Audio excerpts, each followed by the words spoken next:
You guys know that Paramore song, Here We Go Again?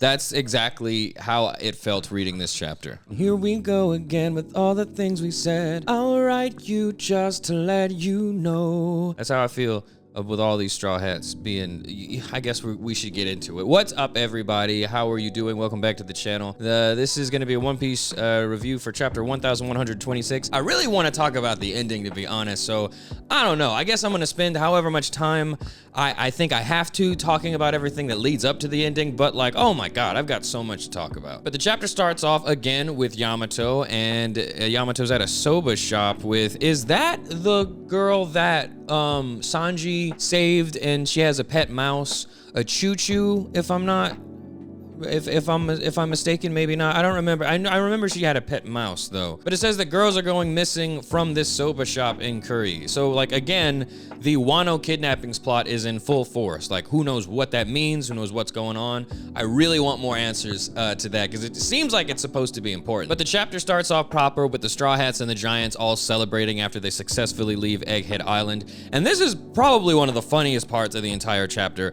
Dory and Bragi are explaining how they left Little Garden when Oimo and Kashi like came to find them, and they left only so that they could return to Elbaf to get more weapons. After they get more weapons, they're heading straight back to Little Garden, and they're gonna keep running the ones with each other. Like, that is insane. And I love Nami's dialogue here. Like, she's just like, you just went for new weapons? You're still fighting? Why are you doing that? And then like Usopp and everybody is like, come on, you know that that's what it's all about. Like, you just, where's your warrior spirit? And Nami's just like, I'm done. And then she takes a deep, like, just like sip from her drink. Like, it's hilarious. And even the way that she's drinking it is just like, I'm just gonna get drunk.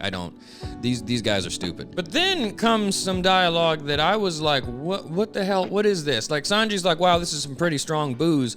And one of the Giants explains that it's absinthe, the green fairy, which my experience, the first time I ever heard about absinthe, I watched a movie called Eurotrip. I don't know if you guys have ever seen that movie. Mi scusi. It's hilarious. I haven't seen it in a while, but I have to hope that it still holds up. But it was very funny, and in that movie, like, that's when I learned that there's an alcohol that could make you hallucinate, which is what one of the Giants are explaining to them right now. Like, you know, it's called the Green Fairy, and it makes you hallucinate. So maybe that comes in play a little bit later on. Maybe it comes into play in this very chapter. Who knows? But the party goes on, and I just really like this. Like, seeing all of this. This is what I wanted from Wano, man. All of the Straw Hats hanging out. Chopper and Frankie are doing the super pose. Zoro is like happy, drinking, and just like, you know, cheers, yeah. Nami's drinking and happy too. Usopp and Sanji palling around. Jimbei just having the time of his life. Jimbei is like, you know, finally, I kind of understand what's going on. This is great. Oh man, this is probably Jimbei's first night of not having to ask questions in a very long time. And it's just sad the way the chapter ends, because Jimbei is just like, well, it was fun while it lasted. I'm back to not knowing what the hell's going on. His life was so much simpler before he joined the Straw Hats. Yeah, like, he could just wake up and figure out what he was gonna do like that day. Like, and now it's like every day that happens, he's just like, I don't know. I just don't know what's going on. And I have to carry, like, in some regard. Like, that's crazy. To think that something's going to happen and I'm gonna be the only thing that keeps us from basically blowing ourselves up. Like, I know that waking up today, I'm gonna have to do something. I'm gonna have to be the one mature person in this group that saves us from certain doom. Like, even Nico Robin, like, for God's sake, even Nico Robin is like she's smart and mature, but sometimes she just be goofing. Sometimes she's all a part of the chaos. She is matching Luffy stupid in every regard, and it's just like, I don't know. I love Jimbei so much. Like, so seeing him happy and carefree, it just means everything. And Robin and Lilith and Luffy, like, everybody here, dude, this is the party that I wanted for Wano. It means a lot to me that we're getting that for Egghead Island, because frankly, everyone deserves it. Like, Egghead was, man, we went through a lot on Egghead. Then we get to a really, really awesome part where it's Bonnie and Kuma, and Kuma is definitely smiling. Like, this is an amazing panel. It's awesome. Bonnie is just able to be a kid, you know what I mean? Like, she's just able to be a kid with her dad, and I love that. I love that so much. It's just so awesome. Like, I remember reading this for the first, like, it's like, man, it's so awesome. Luckily, this didn't get spoiled for me, because this is hands down, like, my favorite part of the entire chapter. Like, we obviously still don't know how much of Kuma is still left inside of him, but I'm not gonna ruin this beautiful moment with speculation, okay? Who knows what's gonna happen going forward, okay? I just am glad they were able to have this moment, because it does wonders for closure, and you know, I'm not among the people that are going to be mad if Kuma ends up being saved. I'm not like an idiot though. Like, I'm aware that if Kuma does get saved, it's going to take some points away from, like, you know, the flashback and how sad it was, and like maybe not points away from the flashback. It's still like awesome, but like, you know, like the tension and the drama and the narrative, and, you know, I'm not gonna be one of the people that would complain like, oh, this is just like, you know, Oda didn't have the balls to kill Kuma. It's just like, even that statement, like, do you like hear yourself, really hear yourself if you're unironically saying that Oda didn't have the balls to kill Kuma? That who do, and you do? Good God, okay, just that's my point. Like, if you were an Oda suit, if Oda does keep Kuma alive and give him his memories back and just make him full again, and we just get 100% a happily ever after, who am I to say that that is not what should have happened, okay? So I'm just saying, at the same time, as a learned man of pain and yearning, I understand how emotional a Kuma funeral would hit, okay? I don't know which one I want to see more. I'm not even gonna lie. I desperately want both Kuma and Bonnie to be happy. At the same time, that it would hurt so good if, like, she had to say goodbye to him. Like, that pain it would be like, oh man, like, imagine that pain mainlined into your bloodstream. That would hit. That's all I'm saying. That being said, who knows what's happening, and I'm along for the ride either way. So we keep going, and we get a really funny part in the chapter. We go back over to Shanks's POV, okay? Now, this is a little bit after Shanks just did away with all of the kid pirates, and he's finally catching up with Bartholomew, okay? He's checking in on him whenever he came to one of Shanks's islands and basically claimed it as one of Luffy's territories, giving away free merch of, like, Luffy, and, like, and I'm pretty sure he, like, peed on one of his flags, which is, like, kind of his thing. Like, what Bart he just be peeing on stuff, which is funny. It's so funny, but it's like, dog. Like, stop. But consequences finally catch up with Bart and his crew as Shanks catches up with him, and they just basically easily deal with all of the Bart pirates, and they're basically like, they give him an ultimatum. They're like, because, like, you can't just do this, okay? Like, this, I'm an emperor of the sea, like, you know, I fuck with Luffy. Like, obviously Shanks doesn't tell him this, but, like, looking at it from Shanks's point of view, like, I fuck with Luffy, all right? Like, obviously I do. But at the same time, I'm an emperor of the sea. An emperor of the sea that only takes the weakest countries under my wing for protection. I cannot have some lunatic running around peeing on my flag. It would invite so many other people to just mess with these weak people that I take care of, that I defend, and I might not be able to get to their defense in time, okay? If I let this slide, bad things are gonna happen to people who do not deserve it. Like, and I immediately understood the position that Shanks was in. So I thought, you know, I don't know if I thought something really bad was gonna happen to Bart, to be honest, but I knew that Shanks had to do something, and I knew that Shanks knew that too. So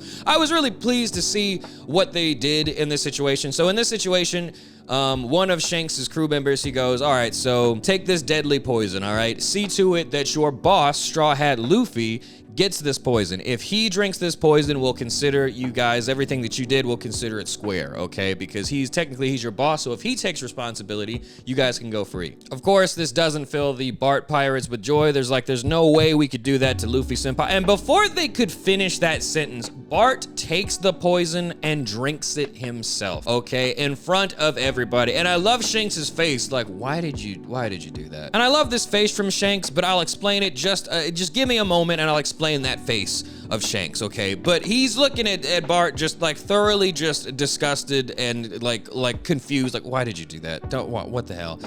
And Bart is just like, look, Luffy never asked us to be a part of the same crew. He doesn't even want us to be a part of his grand fleet. There's no way I can drag him into this, all right? I'm sorry, all right? I wished I could have seen Luffy become the Pirate King, but there's no way I'm letting him take responsibility for my screw-ups. And it's like, Bart gets some points in this chapter. Like, hell yeah, honestly, I've always liked his character.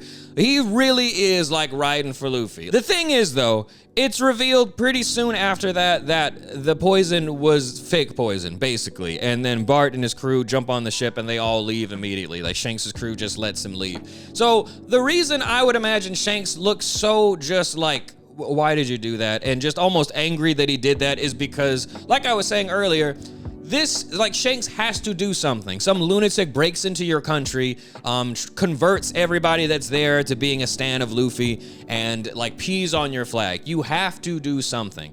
Him doing this in front of all these people could have been a way that he could have let the Bart pirates off free, basically. Just agree to give him that poison. If he does do it, the poison's fake. Or maybe he could just agree to it and then immediately throw the poison away, you know? Doesn't matter what you do, just get out of this situation so I don't have to kill you and your pirate crew. You know what I'm saying? And Bart immediately drinks the poison and forces everybody watching this to realize, oh wow, the poison was fake? What was Shanks doing? And so Shanks is just like, you fuck, now I have to kill you. That's crazy. Then something else funny happens. Bart and his crew leave, and Shanks is laughing at the situation and smiling because he's like, you know what? He's really dedicated to Luffy. I can't be mad at that. I really cannot be mad at that. I like Luffy too. While Shanks is thinking about how much he might actually like the nerve of Bart and like what the things he said, like while Shanks is just smiling, Yasopp comes out of nowhere and just destroys the Bart Club boat. Like he moves Shanks aside. He's like, hey, move. They still got to be taught a lesson. It's like no one told him to do that.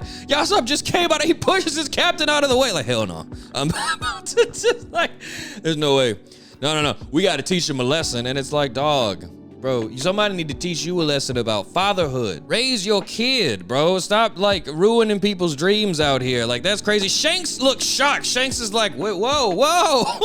Like, chill, bro. Jesus. Blowing up their boat like that. We don't even know if they're, like, the narrator's note is, like, it is unknown if there are any survivors. Which, obviously, it's One Piece. Like, they're all still alive. I'm willing to bet. Like, literally all of them are alive. But from that perspective, you just see a boat explode.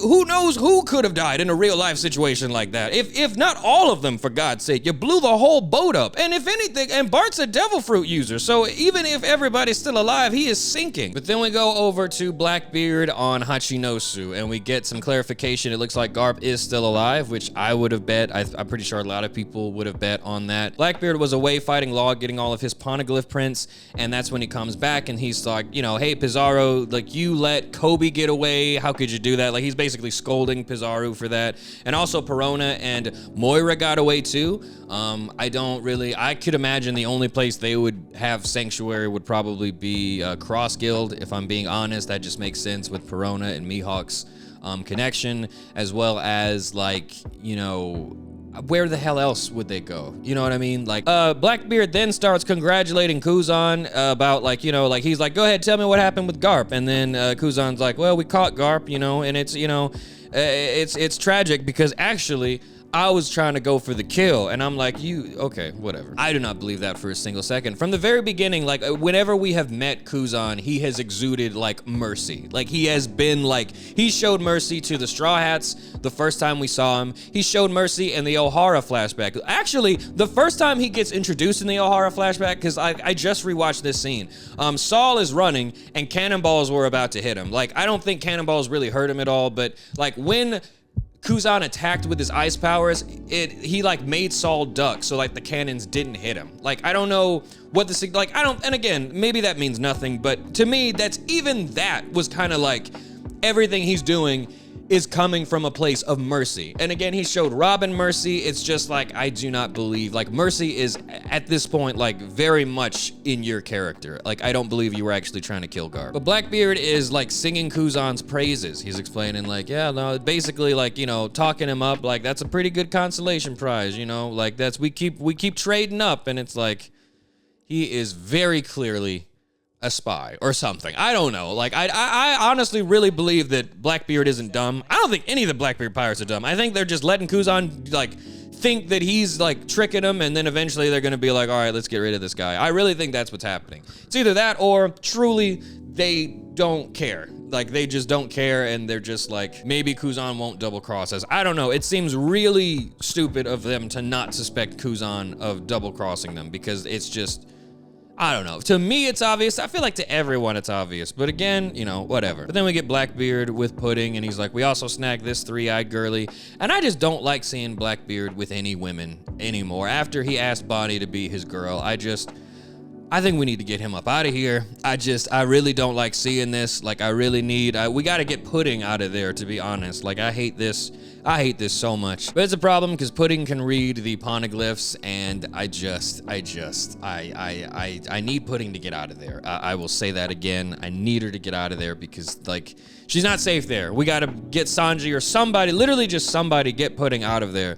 All right, like, I get that it's probably, like, not gonna happen because Pudding needs to stay with them because then it makes sure that the Blackbeard pirates are still really dangerous and they have a way to read the poneglyphs and stuff like that. I hope this doesn't mean that Pudding is just gonna be with them pretty much for the rest of this story. I hate that for her, and I hate that for us having to read this story, having to see Pudding be, like, especially in these situations, like, stop, just let her go, you dirty hippo bastard, just let her go. Then we get Lafitte spying on the Revolutionary Army, it looks like, which, something I brought up, why do we, like, this is the first, like, this is one of the only times we get more insight on what the Revolutionary Army has been doing in their quote-unquote war with Mary Joy.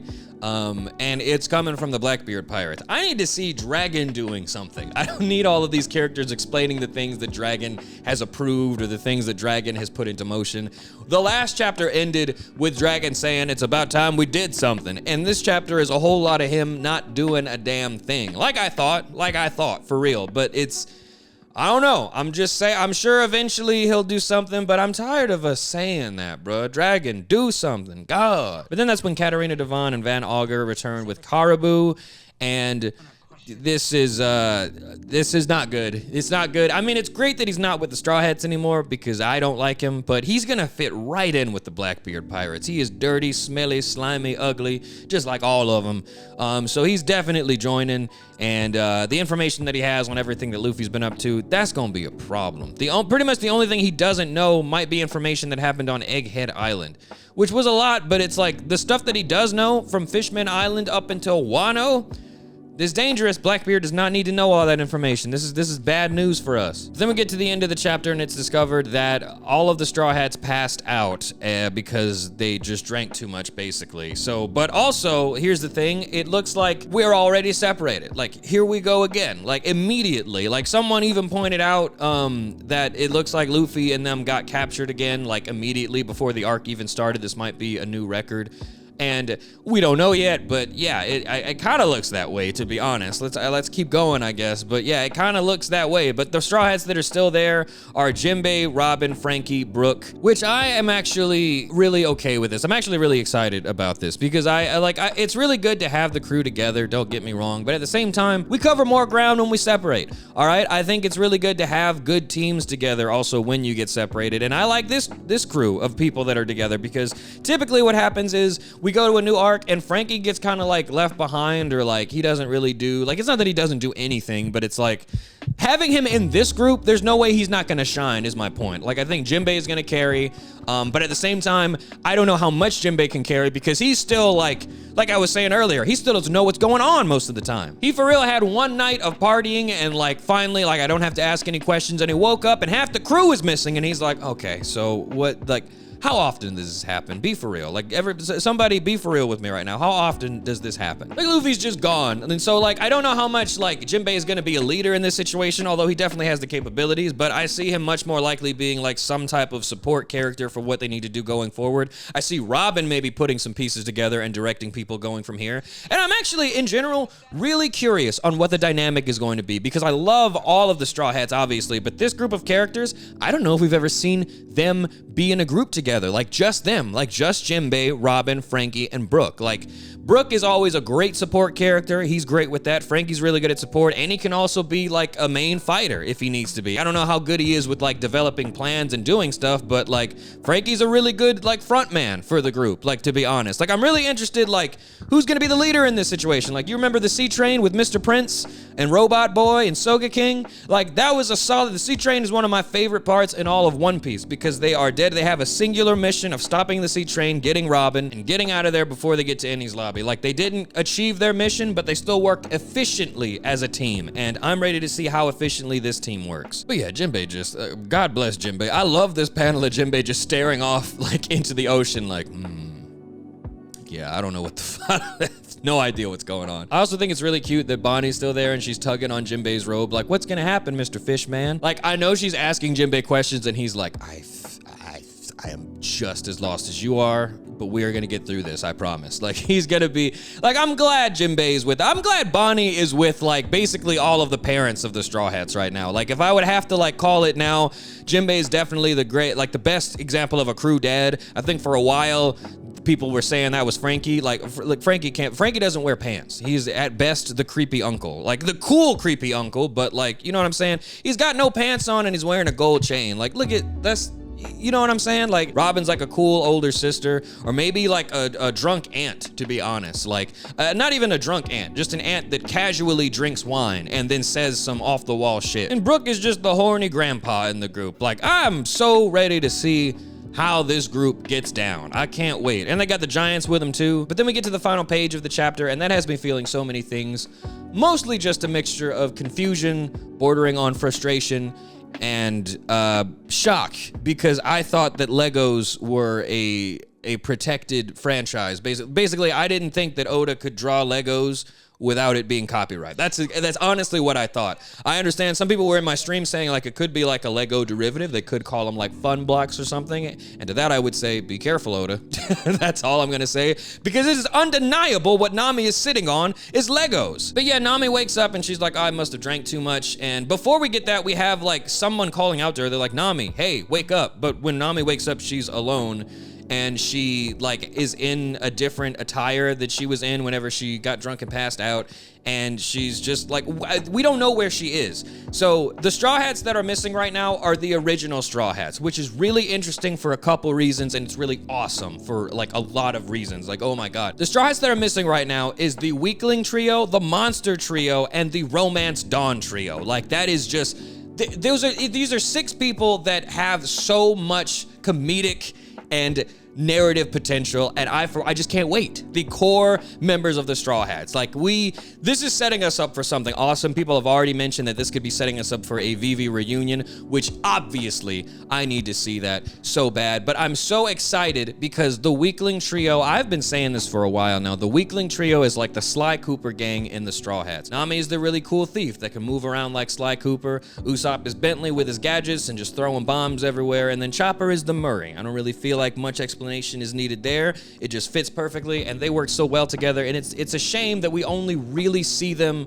on Thriller Bark really do this. We've seen them a couple of times outside of that. I'm pretty sure they even had examples on Egghead Island, but not an entire like sequence of events, not chapters of dedication to them and the things that they're going to do. And we have that chance now. We still might not get it, but I've just got a lot of faith. And truly, there's so many jokes that can happen right now. Like, we don't know where they are right now. We don't know what's going on, but you can bet your ass Zoro and Sanji are going to be hilarious. I bet they're already together somehow, and I bet they hate that they're together right now. That's gonna be so funny. Chopper might be with Usopp, or maybe with Luffy. I don't really know where everybody else is, but whatever the groups are right now before they all reunite, it's gonna be so funny, I can call it. Watch me saying this, and then the next chapter, the most horrible thing happens, and it's a setup for one of the saddest moments in all of One Piece. But I don't think Oda would do that. Not with this group of people. I don't think he's gonna do that. But this is just a really fun group to follow. You know what I mean? It's taking me back to pre-time skip One Piece days when we were just a bunch of lunatics on a boat crashing out on every island that we go to. And it's been really awesome. Like, the lore drops and reveals have been going crazy lately, but part of me yearns for the days where Luffy would just